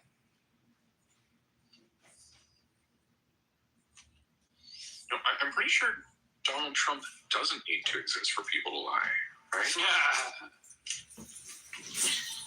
Look, guys, y'all can talk about anything y'all want. Please don't talk about Donald Trump that way. Okay, logical question. Which way should we talk about it? Y'all should. First of all, Donald Trump doesn't lie. Oh my God! he stretches the truth, and he exaggerates. But before we go any further, did you and I have this discussion before or no? I don't think so. Okay, then no. Let me get this one thing out, and then I'll shut up. Donald Trump repeated multiple times that he was going to cut prescription drugs by 1,500%. Now, either he doesn't know free, you can't discount anything more than 100%, which makes it free, and he repeated that multiple times. So there's one documented lie. Another one, like we don't even have to. We don't even have to look very far. We don't have to go very far to find like a fucking whopper from Trump too. I think was it like today or yesterday? He said, referring to the Epstein files, he says that look, the Epstein files absolve me of any kind of wrongdoing. They absolve me. He says I'm vindicated by the Epstein file, by the release of at least the ones that have come out recently. You think he's telling the truth there? You can go to justice.gov/Epstein, and you can look. You can just type in Donald Trump, and what will come back are thousands of entries just that have Donald Trump's fucking name in them. Those are just the ones that are not redacted. Okay. Do you think he's telling the truth there when he says that the Epstein files have absolved him? That doesn't mean that he was guilty of any wrongdoing just because his name comes up in the files. That doesn't mean that, because he was hanging out in the same circles as a lot of people that were going to the island. I mean, he's a billionaire. There's nothing but billionaires that would go to these. But that wasn't the question. No. Okay. Yeah, like his claim is that if the files absolve him, okay, not that he didn't commit any wrongdoing, it's that the files specifically absolve him. Do you think that is what the files show? The files absolve him most likely because although his name comes up a bunch of times in the files, it's not showing that he was participating in any. Oh no! You didn't understand. It implicates him by his name is mentioned hundreds of times. It documents a ongoing relationship with Epstein from 1999 to 2000. Is that against the law for him to have a relationship with Epstein? An ongoing relationship is an implication, not an absolution. Right. So it might imply that Donald Trump was imply. Right. Yeah. So wait, if it implies that Donald Trump, but implies what specifically? Just because it has his name, like what does it? It implies him. What does it imply, though? Yeah, that he was. That's the whole thing, right? It implies that he was working and associating with a criminal. Yes, it clearly does not absolve him. That means it clears him of all wrongdoing. It does the opposite. Yes, absolve means it proves he did not do anything wrong, and it does not do that. Okay, so if he did anything wrong, what did he do with regards to Epstein? What is it that he did that's wrong? Well, I can tell you what's claimed, if that's what you're asking. Yeah, but claimed. Wait, hang on. Before stop. Before you move on, Hochi, do you understand that the releasing of the files does not absolve him? It does if it doesn't show that he did it. Stop! Oh my God, Hochi doesn't get it. Right? It implicates, but it doesn't. But it doesn't show that he did anything wrong. But it does. Hang on. Stop talking about wrong or right. Right. The point is, this guy said, if these files are released, they absolve me. Right? They do not absolve him. They implicate him. Right. Wait, you're acting like that. You're acting as if just because his name comes up in the that demonstrates that he was involved. Right. All we're doing is Hochi needs to learn vocabulary. Hochi, look up the word absolve and look up the word implication. Then come back and talk to us, please. Because if it were to absolve him, what the files would say is that there was no association between him and Epstein between 1999 and 2000. That would be absolution. No, excuse me, that is correct. That's incorrect. What absolution would mean. They could have had a relationship.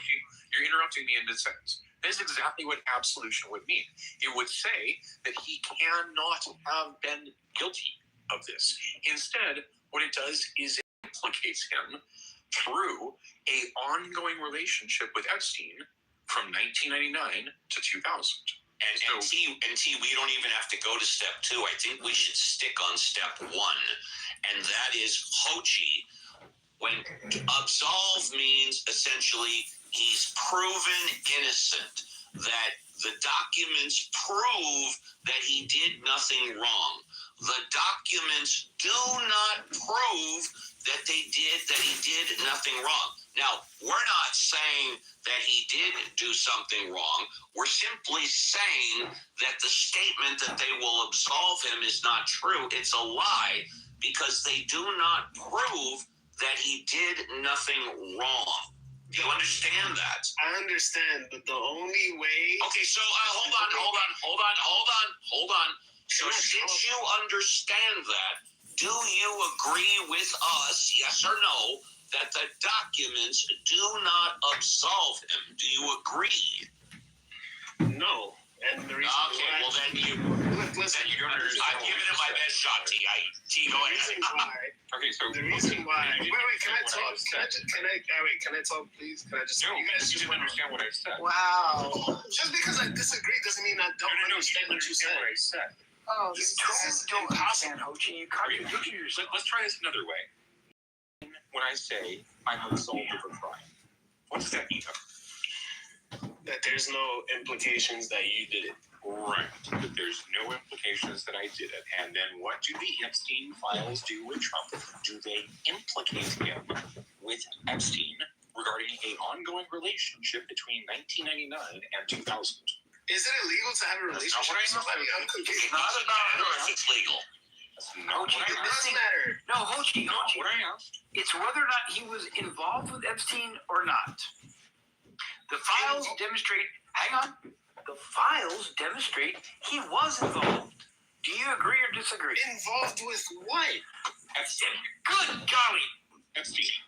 Guys, I don't think he's going to get it. You can keep trying, but I don't think he's I'm going to call him a fucking name. He's an idiot. Purple ball. Ooh, name calling. That doesn't help our cause, but I understand. I don't care. I know you don't.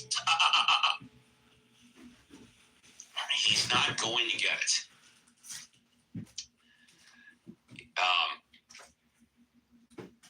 And there's only so many times that I can bang my head against a wall where I just throw up my hands and say, there's nothing that I can say that's going to convince him otherwise. I've done my best. Here, let me be more explicit about my claim, OG. that the files don't, rather than absolve Trump, they implicate him, as T and James and others have said. Okay, I'm going to read one excerpt. I'm going to read just one excerpt from these newly released files, and you tell me whether they absolve Trump or implicate Trump. Okay, I'm quoting now here. Complainant followed up after a call with NYPD officer regarding her previous tip, reporting that she was forced to perform sex acts when she was 13 years old and pregnant in 1984. I read that 2 hours ago. Just FYI, we discussed that 2 hours ago. But you can go ahead and okay. But this is for Ho Chi's benefit. Gotcha. Go ahead. I'm sure he's already read Continuing on. I'm sure he hasn't, actually. Complainant also reported there were high-profile individuals involved in her sex trafficking and the murder and disposal of her newborn daughter. Complainant reported Donald Trump participated regularly in paying money to force her to perform sex acts with him, and alleged Donald Trump was present when her uncle murdered her newborn child. Now, the question here is not whether this is true. The question is do the files like this absolve or implicate Trump and I don't know who that lady is, but I don't know what that's about. Look, let me just talk. No, you should just say they implicate, right? No, and be honest. No. Yeah. So you should. it doesn't. So the thing is, right? If this lady is saying that Donald Trump was. This lady needs to implicate Trump by name. Hochi, did you guys? Hochi, let me try it this way. Something we haven't said. Hochi, implicate does not mean proof. Implicate does not mean guilty. I'm not saying that that's what it means. I'm just saying that he's absolved if they haven't proven that he did anything wrong. No, he's implicated. No, he's implicated, right? By virtue of the fact that he is mentioned in those files are implicating him. In order to absolve him, they would need to say the opposite. They would need to say Donald Trump was not involved. Then they would absolve him. Or take it all the way to the trial and found not guilty. But if he did implicate does not mean charged. Implicate does not mean guilty. Yeah. Implicate does not. Excuse me, Hochi. I'm not saying. Implicate does not mean he's actually done any of it. So you agree? So you agree that he hasn't? Hold on, he hasn't been. Implicate simply means that the suggestion has been made.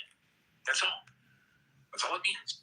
Basically, it means nothing. It just means nothing. No, it means no. I told you what it means. It means how about this? It means accused, Hochi. He's accused. What's more important to you guys? Whether or not he did it, or if he's accused? No, that wasn't the question, Hochi. I'm not answering your question. I noticed that. But the question is he implicated or is he absolved by the Epstein files? The correct answer to the question is he is implicated by the Epstein files. Does that mean that he is made guilty by the Epstein files? No. Nope. Nobody. I'm sorry, I'm not done yet. Nobody has suggested that, Hochi. Nobody has gone as far as to say he did it. Well, all that we said is he said he would be absolved by them, and that was a lie because they don't absolve him; they implicate him. Well, there are people who say he's done it. There was a 13-year-old girl who said that he tied her to a bed, raped her, and beat her. And we talked about that 2 hours ago, yeah.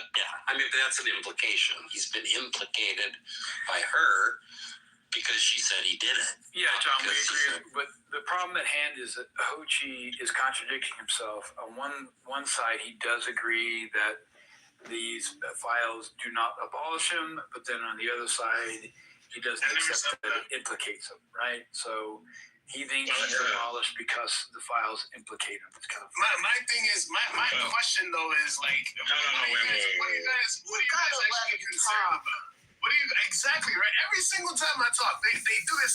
You just keep squirming and dodging and squirming and dodging. I tell you what, everybody, hello, everybody, including me, we're gonna go on mute.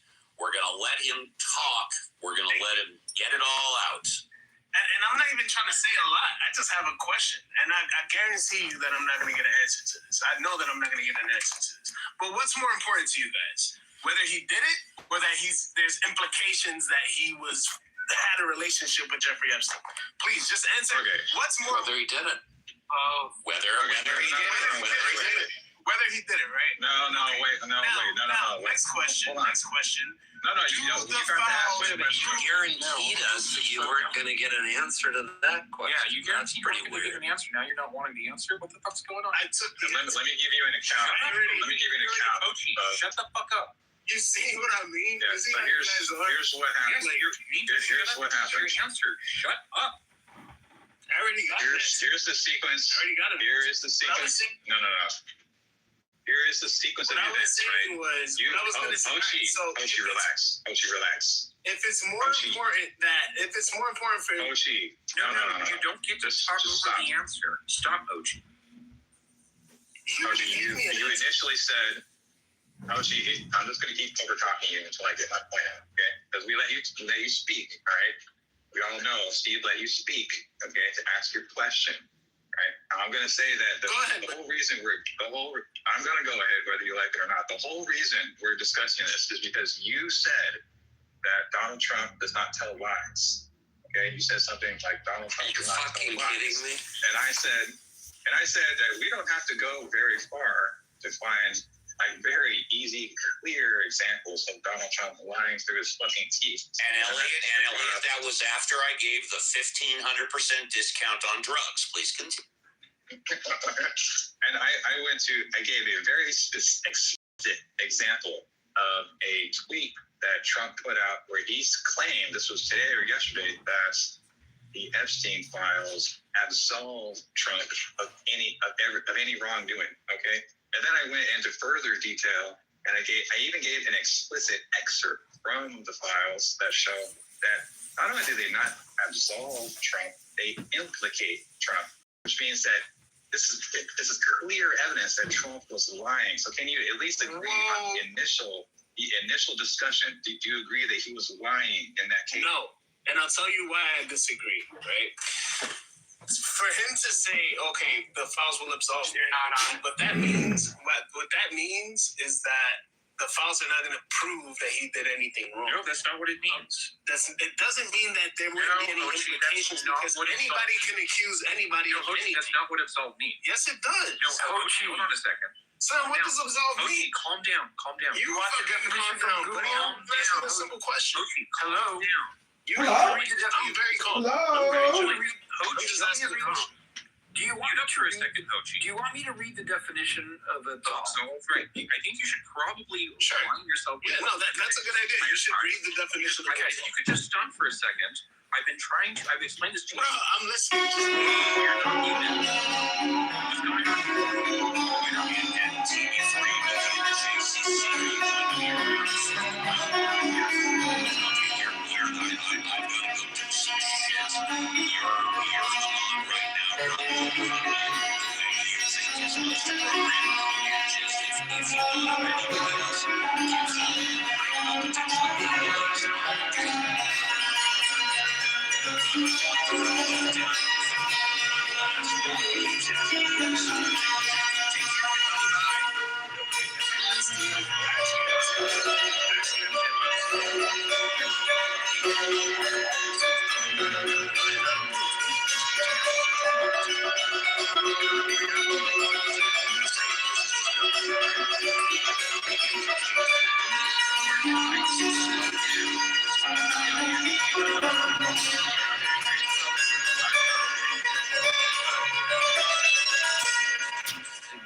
suggest that somebody might have done something. Exactly. I'm not done yet. Ochi. I don't know why you're unmuting. It means to suggest that they might have done something. To absolve is the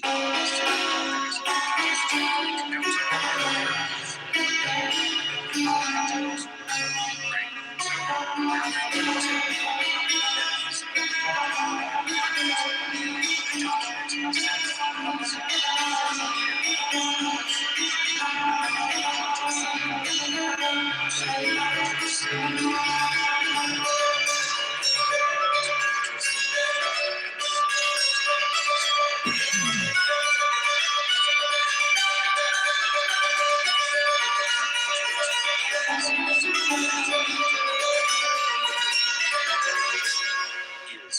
implication or absolution? And he lied about absolution.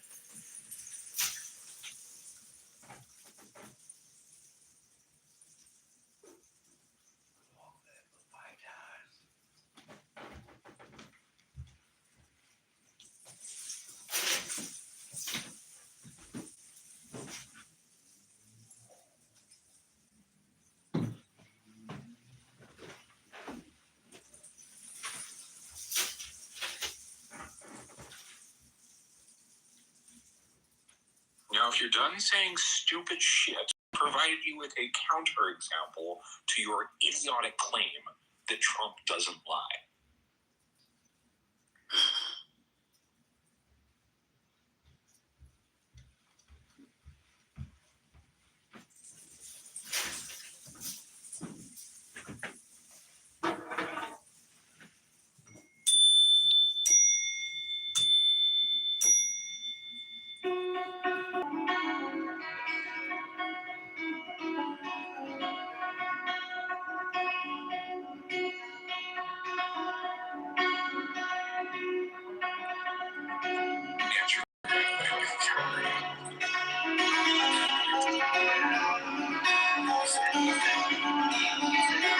There's something in the chat. I think now this needs to run away.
The charges against the individual was dismissed or acquitted, trial overturned, or even if they were granted immunity and the legal liability was removed. Now, you have to understand that Trump is a businessman and a successful one at that, I would say. Bro, the only reason I hung out with Elite Pedo Sex Crimes Incorporated, and I have the quote, I was Donald Trump's best friend for over a decade, straight from Jeffrey Epstein's mouth, is because he's a good businessman. Continue spewing your fucking bullshit. Right, yeah, good businessman, right, sure. I'm a good businessman, but I don't do what he did. Yeah, but you can't be absolved and implicated at the same time. So you're wrong there too, Crimsonite. So I don't know what you want to even say. You guys do a lot of you guys pull a lot of time and effort into anything. We're not taking my story. Well, I didn't quoted Jeffrey Epstein right there. Donald Trump's best friend for over a decade. That is a direct quote taken down by Michael Wolff when he interviewed Jeffrey Epstein. I'm a Trump pedophile, so right there.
So that's all that was. Now, am I going to be shocked and have a heart attack if I find out that Donald Trump really did do this? Probably not, because when you're rich and you have a strong sex drive, you tend to fall into these kinds of things. Oh my God. But at the current time, Kryptonite, I'm going to give you a little bit of advice. Just leave. Strictly in a legal sense, it is true that Donald Trump has been absolved. Now you're tripling down on pedophilia defense. This is actually fucking wild. No, why are you doing this? I never Why are you doing this? Pedophilia. I literally called you out and Yeah, Kryptonite, you're apologizing for